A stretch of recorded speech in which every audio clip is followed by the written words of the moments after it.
Thank you. So I will, of course, start again by congratulating all the speakers. What a joy, what a tremendous journey of knowledge we have all done together. Thank you again for traveling, for lending, for all the contributions to this magnificent exhibition. And it will still be here until September 2nd, so please share the voice. And anybody, please, I open the floor. Yes, Anita. Thank you. I learned so much. Thank you all for those extraordinary talks. So one thing I gathered in all this is, we expect to see the landscape and all the iconography in these paintings, but every once in a while there's a painting where the background is completely blank. And that's what surprises me. And in particular, the Sanchez-Cotan in our own collection, and also in the painting of the portrait of the freed slave who became the artist. I'm sorry, I don't remember the name. Thank you so much. Can you enlighten me a little bit about the significance, if there is any, in the blank backgrounds? Because they look very modern to me. Well, they certainly looked modern to the Impressionists and Manet. Part of it, not with Juan de Pareja so much, but with the Zurbarans and the Sanchez-Cotan, if you're going to be a tenebrist naturalist, which means somebody who tries to make an actual illusion of reality by contrast of light and dark, you've got to have dark. And then if you put something in a lighter paint, it'll pop out. And that's just a Gestalt recognition mechanism of the human brain, which artists like Caravaggio and Sanchez-Cotan and Zurbaran used. So that's part of it right there. There's a stylistic and technical aspect that's part of the naturalism. With Velázquez, it's much more complicated. I mean, I think he was just, it goes back to Antonio Moro and the sober portrait tradition of the late Mannerist moving on into the Reform period, where you just get rid of everything except the figure, I think. Yeah, absolutely. With the portraiture tradition in Spain, the focus is really on the monarch himself or herself, and with no outside kind of visual stimulus. I don't know if anyone else wants to comment. So the question was about the background on some paintings, and I think Anita was asking why are some completely neutral and blank and dark. And I think it is complicated. I think there are many levels. Certainly one of them is structural or compositional, that you do for the sake of a naturalistic three-dimensional form, want to keep a neutral background, then it really makes the figure or objects pop out. So if we go to the Sanchez-Cotan that's in the museum's collection, the very famous one, William Jordan argues that it is for the sake of naturalism that Cotan left this inky blackness beyond the window frame. But I honestly, since Cotan in 1610 or 11 in the teens became a lay, entered a monastery as a lay cleric or lay priest, I think there's a spiritual dimension to some of the very dark, inky backgrounds. And I think like contemplative. Exactly. So nothing to distract from the objects, but also the idea of infinity, of endless time. And I think, there are many explanations, but I don't think you need to rule out sort of the psychological and mystical aspect of darkness. Are there any other questions? I see one right here off the center aisle. Oh, there's two. Okay. Okay. This question is about the Virgen de Guadalupe. In the many iterations of her figure, there is this strange red slash down from her knee, from her left knee, in not all the iterations, but some of them. Is there an explanation of that? I think it's the hem of her cloak. It's the hemline of her cloak, no? The question is about a red flash below the knee of Guadalupe, the Virgin of Guadalupe. What you may be referring to is that sort of figure 8 symbol. Did it look like a figure 8? It's a... I mean, it may just be a fold, but there is also the notion that she's wearing some sort of a hidden message, and it goes back to this idea of the mysticism behind certain numbers. And 8 is one of them that's been proposed. But there are many, many ideas about the Virgin of Guadalupe, and I always feel as though it sort of depends, everyone's eyes see differently, and when you're looking through the eyes of the faithful, it's quite a different view. So I don't have a clear answer for that. Is it possible is it possible you're just simply referring to the lining of her cloak, which is kind of pink? It is a red like a thorn, right straight down from her knee. It's a line that is sort of shaped like a long thorn from her left knee. Does anyone in the room have a catalog? Wait, here comes a picture. We'll find out. Not long ago, there was an exhibit, I think it was in Los Angeles, where maybe LACMA, where there were many, many, many versions of the same thing. And some of us noticed that red line on quite a few of them, but not all of them. I think it's intended as a shadow of a fold in the garment, which is blanched out by the highlight, but the red color comes out in the shadow. That's how I would read it. I think that's how we would read it. Yeah. Okay, the next question. 9 out of 10 experts agree. It's a shadow. Please, the microphone continue. Yes, this one is for Jeanette in particular. I'm very interested in reverse colonization, and you made a really interesting statement when you said to be Catholic in Spain was to be an ardent Guadalupeño.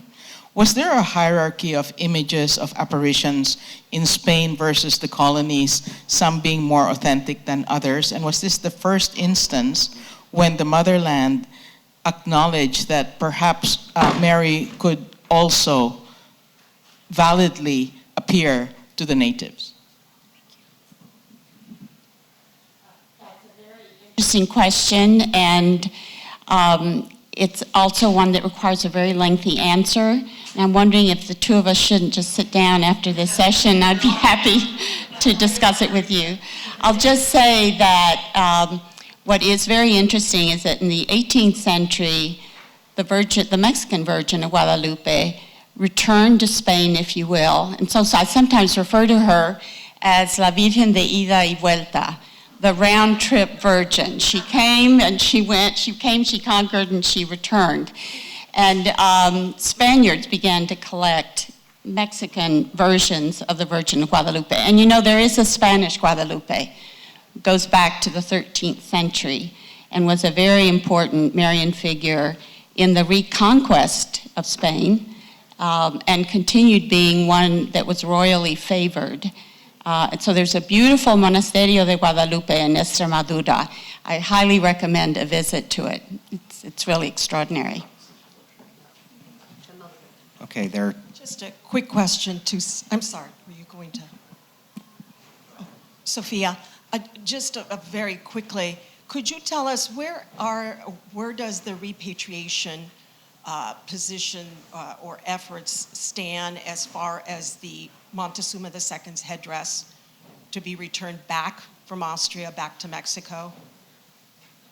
And as a descendant of Montezuma II, I have a special interest. Yeah, I don't know. I think especially now that there are questions about provenance of the crown. Is that really the crown of Montezuma II. I think that that is a subject that is very prickly among a lot of the two nations, I suppose, but I don't think it will ever be resolved because, I mean, even if it is returned, the question is this an authentic thing? And I think maybe Roxana knows. I know you were going to shoot it out to me. The answer for you is exactly as the Virgen de Guadalupe. It's ida y vuelta. So it's a problem that appears and disappears depending in the status of diplomacy. But again, it is there in limbo, and I don't think they will meet an agreement. But it has become sometimes tension, and then others, like now, as you just heard, they're doubting about the originality of the piece. So anyway, it's a continuous conversation, and that's what I have seen since I was born. Can I just want to say something about this, which is just one of the many examples that we have of works that are at once works of art, works of history, works of politics, and whose meanings keep changing over time, but keep having this power. So I think that sometimes we do these objects a disservice by thinking of them as works of art alone. They are aesthetic objects, but they're also political objects, they're historical objects, and their relevance is one that continues today. So many of the images that we showed during the day have very, very long lives that continue to today. I think, Bailey, you have another question in the audience? I thank you. This question is directed to either Senor Prieto or Mr. Burke, or both. While William Randolph Hearst obviously has thousands and thousands of pieces of art from Spain, his personal preference for San Simeon was to have Spanish art, but there's three items that have kind of snuck in that have interesting stories. The first is the crown jewel of Julie Morgan's building, the cornice suggested by Mr. Hearst. Now, he sent Arthur Bine to Sangüesa to buy the original cornice he had in a picture of Old Spain. And Arthur Bine reported back that it was in terrible condition. It actually was a cornice carved, and this is at least what I found out, a cornice carved in Central America, sent to Sangüesa, is in perfect shape even today. It's the Ministry of Culture and the Ayuntamiento.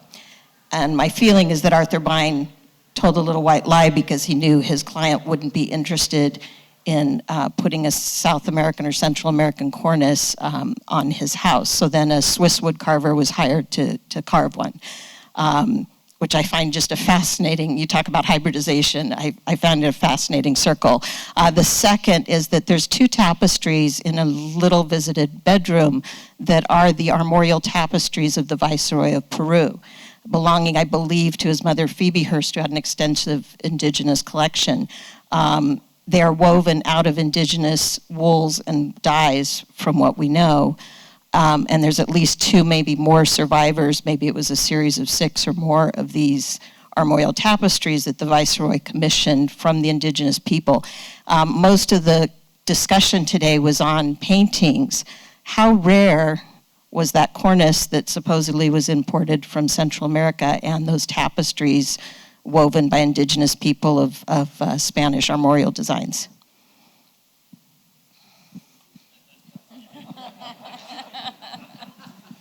I can't speak to the cornice. That's a complicated thing. I can say a little bit about Arthur Bine.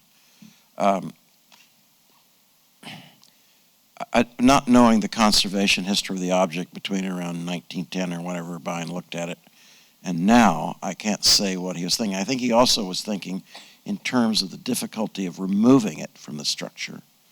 Bine and Huntington, at about that time, Bine and Stapley, his wife Mildred, they were partners, they began to separate their operations. Huntington didn't like the fact that they were functioning as dealers as well as curators. He saw it as a conflict of interest. He continued publishing their works. They continued to be members of society, but they ceased to be employees.